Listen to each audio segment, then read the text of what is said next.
Today, I'm going to be experiencing for the first time the very expensive, luxurious house of mind games. Hello, welcome back to Seldomly Often. I'm Daniel. Today we're talking fragrances, and this is fragrance speed dating with the House of Mind Games. In this format, I'll be getting my nose on various fragrance samples, usually from one house, maybe even from one genre, that I selected to be discovered. This style of approach is all about the very first impressions, very quick and dirty, very speed dating style. In this speed dating episode, we're going to be sampling the House of Mind Games. This is a house that a lot of you guys have been asking me to sample, to give my opinions upon. And unfortunately, I could not get to this sooner because number one, I don't own any bottles from the house because they are very, very expensive. And also they are incredibly difficult to come by in Europe and specifically in Switzerland. I recently managed to secure 7 samples in total. I found this shop that carries Mind Games in Zurich. I bought some stuff from them and I requested some samples of Mind Games. They gave me 6. Then a couple of you guys mentioned French Defense in, my Weissbaum video. You really recommended French Defense. So we went back to the shop, I grabbed the other sample, and today we're gonna be sampling all these 7 fragrances here. I have never smelled any of these whatsoever. I always found the niche fragrance House of Mind Games to be quite interesting, but there's something about the fragrances, there's something about the way they are advertised on YouTube specifically, that kind of put me off. And in a similar vein to Perfumes, I have a degree of skepticism when listening to people talk about a house and very expensive fragrances that they would not necessarily buy themselves. The fact that most bottles from Mind Games have been given to influencers is not necessarily a good sign from the house. And it's a very expensive house, as I mentioned. The bottles run, I think, $450 or something like that, $475 even I've seen. It's just like really, really high priced. And by all means, these might be amazing fragrances. They might be right up my alley. And I'm gonna be sampling these today to find out exactly that. But nonetheless, I've been to the shop, I picked up the bottles, and they don't really feel as premium as you would expect for $500. I feel that this is another one of those houses that is a little bit inflated luxury in a way. And even from the reports online of a lot of the Mind Game fragrances, it seems that the house is tailoring to the more entry-level niche enthusiasts with fragrances that are very designer and very mass appealing in approach. So low innovation, very safe to wear, very mass appealing. This is not necessarily a bad thing. Again, these could be absolutely amazing, but it's definitely not my preferred approach. All this being said, I'm going to be giving the house the benefit of the doubt. I'm going to be smelling these fragrances in the most unbiased way because ultimately I really don't have anything to gain or to lose from this. My goal is to be as informative as possible because you and I are part of the same group, the consumers. Before we start, let me just remind you how all this works. I'll be spraying these fragrances on strip, which is a stark difference from my usual approach. But given the number of fragrances, I literally don't have enough skin available, and it would be very, very confusing and overlapping. So I'll be spraying these on strip. I'll be only talking about the very first opening and very first impressions. This is a format that is called speed dating after all. So my goal is to be very quick and dirty, but at the same time being as descriptive as possible to give you the best image possible. Another thing that I do in this format that I don't usually tackle in reviews and first impressions is give the fragrances a score 1 to 10. Again, this is based on first impressions. And at the end of the video, I'll probably give you a summary of my impressions on the house and probably name my favorite fragrance that I've sampled. Once again, these are just 7 fragrances from the house. So please don't get upset if I'm not sampling the fragrance that you were really interested in. Maybe I'll do it down the road. If you leave the recommendations below, if you leave a comment or suggestion below, I might just tackle it later. These are official Mind Game samples, and if possible, I always do recommend getting the official samples because they're factory sealed and they're probably the best representation of the smell that you can get out there. Mind Games is a house that has the game of chess as a theme, and all of their fragrances seem to be related to that in their name. They're all referencing something chess. I'm not a massive expert in chess, but I do recognize some stuff like French Defense, like Gambit, like what else I saw? Vieri. Anyway, today we're going to be sampling in order. We're going to be sampling Castlings, Double Attack, Vieri, Voir, Gambit, Ruy Lopez, and French Defense. So yeah, I don't really know anything about the fragrances. As I said, I never smelled these. On the little booklets here, we have the name of the fragrance. I think we also have the general idea of the fragrance. So for example, Castling is white wood and fig.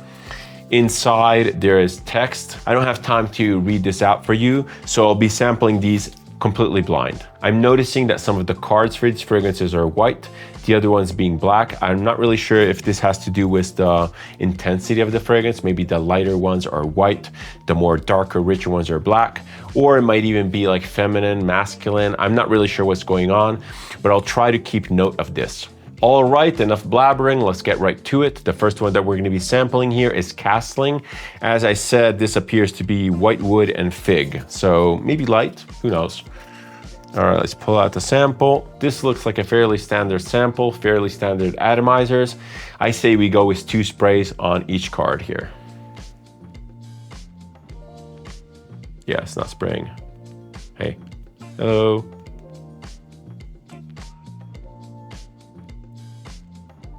Okay, I got it to spray. Bad samples, bad atomizers, my God. Okay, so this is exactly what it was supposed to be, white woods and fig. There's a very, very prominent fig note. Very fresh, very clean. It smells like laundry detergent. It smells like clean sheets. Very pretty, not mind-blowing at all, very simple in a way. It's kind of reminds me of Parisian Musk by Matière Première. There's a musky, furry component in here. The scent gives me an idea of white, like white linen, just a bright white room, white fluffy towels. It's pretty intense, it's very, very potent. I can easily smell it off the strip. And for the scent profile being what it is, this is very, very strong. Now, it's still very simple. I feel that this is quite unisex in nature. Noting that it's from a white card, this might be actually a lighter scent. I'm not really sure. I don't know if the names of these fragrances have anything to do with the scents themselves. Again, I'm not familiar with the terms, so I'll just have to disregard the names and focus on the scent. It's a very unique combination of being very heavy and dense, but at the same time airy. It has a lactonic quality to it, almost like an almond milk or something like that. Maybe like a nut, maybe a hazelnut or something like that, but it's a lot more white in color. So maybe it is almond. Maybe it's a combination of like almond and some white florals. It's very beautiful, very elegant. But it's definitely a smell that I would associate more to something like a hotel room, like a luxury hotel room, or even like a scented candle. I really can't see myself wearing this in a confident way because I can't get away from the smell of room fragrance. And it's a little bit weird, but if you like fig, if you like a furry blanket of musk, this might be exactly what you're looking for. I would say opening alone is a 6.5 out of 10. Second fragrance is Double Attack. This is supposed to be bitter chocolate and saffron. So maybe there is something to the color of the card. Maybe these black ones are for more dense fragrances. Let's test this out. Oh, great. The atomizer just fell apart. Let's see if I can put it back together. Shit. Okay, so the sample kind of broke on me, and this is just to show you how bad these samples are. Really, if you're selling $500 fragrances and your samples are this bad, shame on you. Let's try and spray some on the card here. Okay, it worked out, but the sample's dead. This is quite good, I like it. But these fragrances here are remarkably simple. This really is a case of it is what it says on the tin here, because all I'm getting is dark chocolate and saffron, literally. And before too, it was fig and white woods, but I was getting like fig and muskiness. Yeah, this is very, very direct. Very, very simple. These are potent fragrances by all means. I can really smell them from the strip easily. They're not shy fragrances at all. These smell kind of like Matière Première, meaning that they're very simple, very direct. Matière Première, obviously, I have a little bit more experience with because I have worn them on skin and I know that they have a degree of complexity. But yeah, they kind of remind me of that approach there. So this fragrance is definitely a little bit more gourmand in nature. Again, dark chocolate, very, very vivid. The saffron note is also very present. The chocolate in here is not very sweet. It's very dusty, very chalky in a way. The gourmand component in this is very, very prominent. just because of how difficult it is to escape that chocolate note. I think that this on skin would fare quite differently. I had the impression that the chocolate note would pick up a lot of the skin chemistry. The scent would be a lot less dry, a lot less dusty.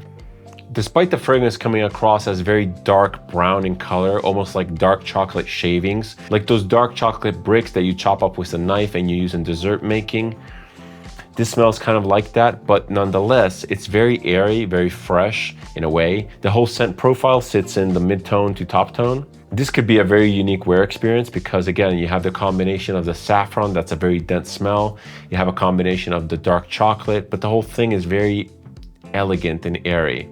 This could be a very interesting wear experience here. I would say opening alone, this is a 7 out of 10, better than the other one.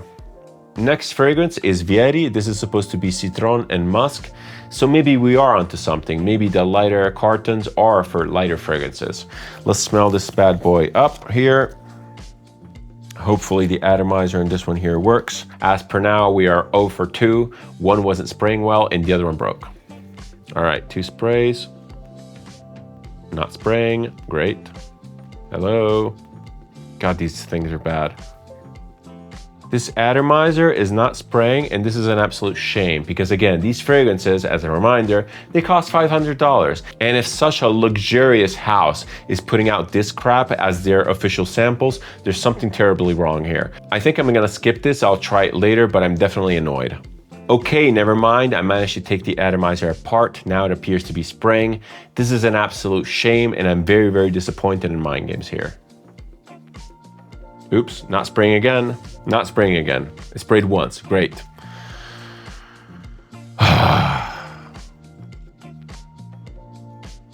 I'm so annoyed right now that I can barely concentrate on the fragrance. Okay, so this was citron and musk. Very, very basic, very simple again, very direct. It's basically, yes, very bright, uplifting citruses with a component of musk, I think. The fragrance really reminds me of Cedro di Diamante by Paris Monte Carlo.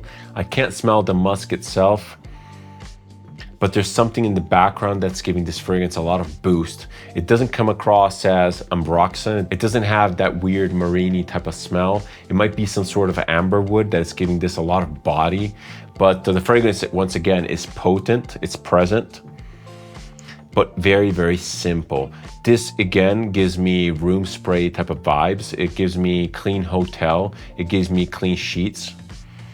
There's really not much to this actually, except this beautiful opening of citruses.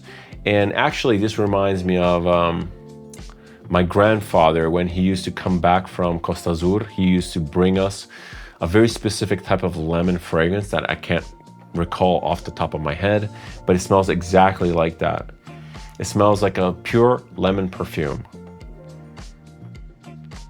Beautiful, I really like this, but again, strong room fragrance vibes, strong candle vibes. I'm not sure I would wear this. Maybe this could work well and pass as a very luxurious scent on a white shirt in summer. It has this hyper clean type of feel, like fresh laundry again, but citrusy compared to the other one, which was fig forward. I like it, it's beautiful, yet very, very simple. I would say the opening here is 6.5 out of 10, maybe 7. I'm still very annoyed about the atomizer situation on these samples, so I'm hoping that this next one will work flawlessly. This one here is Sans Voir. It's supposed to be rose and palo santo. So rose woody thing, let's see what this is. Again, it's a light carton, so I'm expecting something very airy, something very light. Please work, please work, please work. Okay, this one sort of works. Yup, I was right. Another very, very light, very airy scent. This is beautiful. I actually really like this. This is a rose with some sort of a very, very light woody component to it. And the rose here is light pink. The whole thing again has this sort of a bloom of white light around it. All of these white carton fragrances really smell like the most luxurious hotel ever, bathed in beautiful white light, like morning light. The term that comes to mind when I'm smelling these white ones here is angelic for some reason. They're so clean, so fluffy. They smell like perfectly beautiful, clean sheets. Again, this is not something that I would specifically wear on my skin. This is probably something that I would spray on a white shirt or something like that. It would really complement a white shirt. It would give a sense of cleanliness. It would give a sense of airiness, but it kind of falls into like the deodorant category. And I'm definitely dubious about the fact that something like this could be worth $500. These are beautiful, very airy, very luxurious type of detergent smell, very beautiful white laundry. But in the end, they don't really smell too dissimilar from something like the clean fragrances, the clean reserve. I have one and it kind of smells the same. Actually, the one I have is, what is it, like white cotton or something like that? And that smells kind of like this. It has the same sort of vibe. The rose component in this comes across as very rose watery, but there's something about it that doesn't smell vintage or mature at all. Again, it smells very, very clean. The base here, the Palo Santo or whatever wood is in here, it's barely detectable. It smells very, very similar to the musky component of the other one and even the fluffy component of the first one here. Very beautiful. I like these a lot. I would want my house to smell like this, but definitely not $500 worth of fragrance. I would say opening on this is another 6.5, 7 out of 10. Last fragrances are dark cartons, so I'm expecting a little bit more depth and character. The next fragrance is Gambit, which is one of the ones that I've heard the most out of. I think Justin Copeland is constantly talking about this. I'm not really sure. Here it says it's petitgrain and patchouli. All right. Let's give this a try. Please atomizer work because otherwise I'm gonna get super annoyed again. All right, let's see. These atomizers are shit. What was this again? Patchouli and petitgrain. This smells like a blue fragrance. This smells like your typical manly blue fragrance that you find at the airport. It smells kind of like Y EDP or something like that. Just like take all the blue fragrances at the airport, just mash them into one and you get something that smells like this. Once again, very fresh, very airy, and I do applaud Mind Games in this regard. They have a very distinct type of wearable style. But seriously, patchouli in here, if I wouldn't have read that, I would have never came to the conclusion that this featured patchouli. It smells shower jelly, it smells blue, it smells fresh. This is very designerish in approach, and this fragrance is absolutely not worth the money because you can get similar stuff for way, way less, like at the airport, at Sephora, or at any mall. Seriously. It's a nice fragrance, I have to be honest. It doesn't smell overly synthetic. It doesn't have those artificial components that really bother me in most designers. So in that regard, it does smell a little bit higher quality, but the scent profile itself is so pedestrian, so done to death. This is very much not unique. I would say this is probably like a 6 out of 10, my least favorite from the bunch till now. Okay, second to last fragrance here, we have Ruy Lopez. This is supposed to be Davana and Plum. I really like the concept. I really like those notes, those smells. So let's see how this comes across. Surprise, surprise. Oh, okay, it is spraying. Okay, this atomizer was the best of the bunch. Still kind of bad, but still not complaining compared to the rest. Once again, very fresh, very airy. All of these have a very specific type of DNA. They have this shower gel type of vibe. They have this like laundry detergent type of vibe. This one here smells like a candle from IKEA. Yeah, this definitely smells like IKEA, like the last section of IKEA before the plants where you find the candles, where you find the purpurri. This smells like that whole section. It's a good, beautiful smell. I really can't object to that. It's very well made. It's very simple though. These smells are so direct, so straightforward, so simple. Again, they come across as room sprays. They have a very luxury hotel lobby type of vibe. It's really weird. I would probably wear this, but then again, this is almost transcending perfume. This is almost like the opposite of being perfumey. On one side, we have the scents that are very abstract and niche, and sometimes I refer to those as perfumey because they are like, they're meant to be a fragrance, you know, like a fragrance to be worn. This almost goes in the opposite direction. These are room scents. These are room fragrances. They're so detached. They're so like unemotional in a way.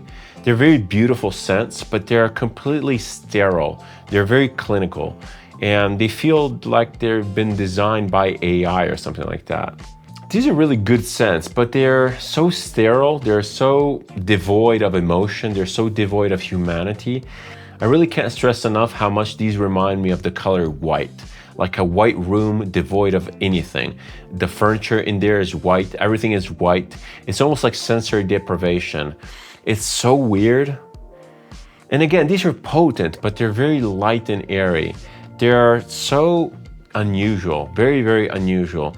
First impression score for this is once again 6.5 out of 10, 7 maybe, something like that. The last fragrance on the list is French Defense. This is actually the one that I'm most excited about because it features black cherry and amber.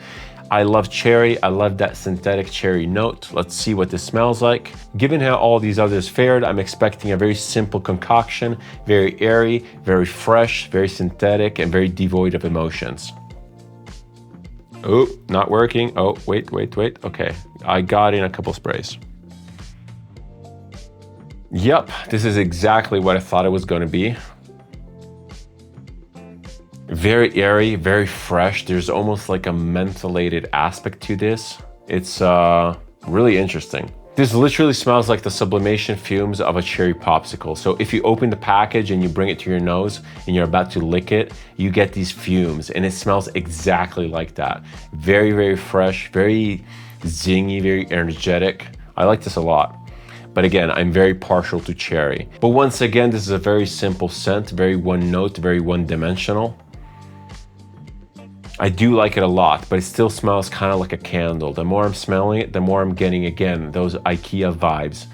It smells like a room freshener. It's so weird. It's so synthetic. Not synthetic in a cheap way. It's synthetic, like made by AI. It's again, devoid of emotions. This to me is kind of like what AI thinks cherry smells like. It's so weird.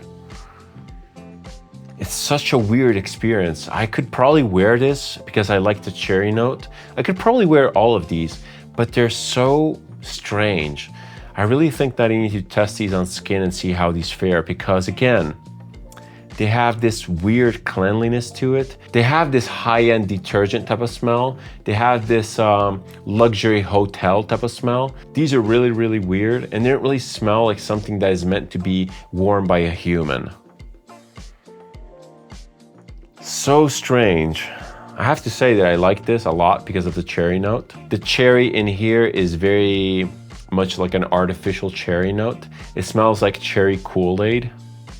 I'm very sensitive to this type of cherry flavoring and even the same type of thing with the grape flavoring, that American purple, very artificial grape flavor. I love that and it's great. I love the smell of that, but I can't get over how much this smells like a candle. It smells exactly like one of those cherry flavored IKEA candles that you find in one of those last sections. It's such a photorealistic rendition of that specific smell. It's so weird. It's very, very uncanny. This is one of the most unique fragrance experiences that I had lately. I'm not really sure if this approach is intentional. I'm not really sure what Mind Games is aiming at with this sort of approach, with this sort of DNA. But yeah, very, very strange. I would say that the opening for this is a 7 out of 10. Overall, I kind of liked all these samples, but they're very simplistic, very artificial, very strange. My favorites were definitely the double attack, which is again the bitter chocolate and saffron one, and probably the cherry one in the end. They all have the same sort of vibe. They all have the same sort of AI synthetic type of approach, like devoid of emotions and humanity. They all smell like a luxury hotel lobby, or maybe like dryer sheets, or like some sort of luxury detergent. They all smell kind of like candles or like room fresheners, so that's really, really weird. I do find these really unique in approach, and I do find these intriguing. I'm gonna definitely be sampling these on skin to see what this is all about. But then reality hits and you remember that these fragrances are actually $500. So I have to say that in that respect, these are absolutely not worth the money.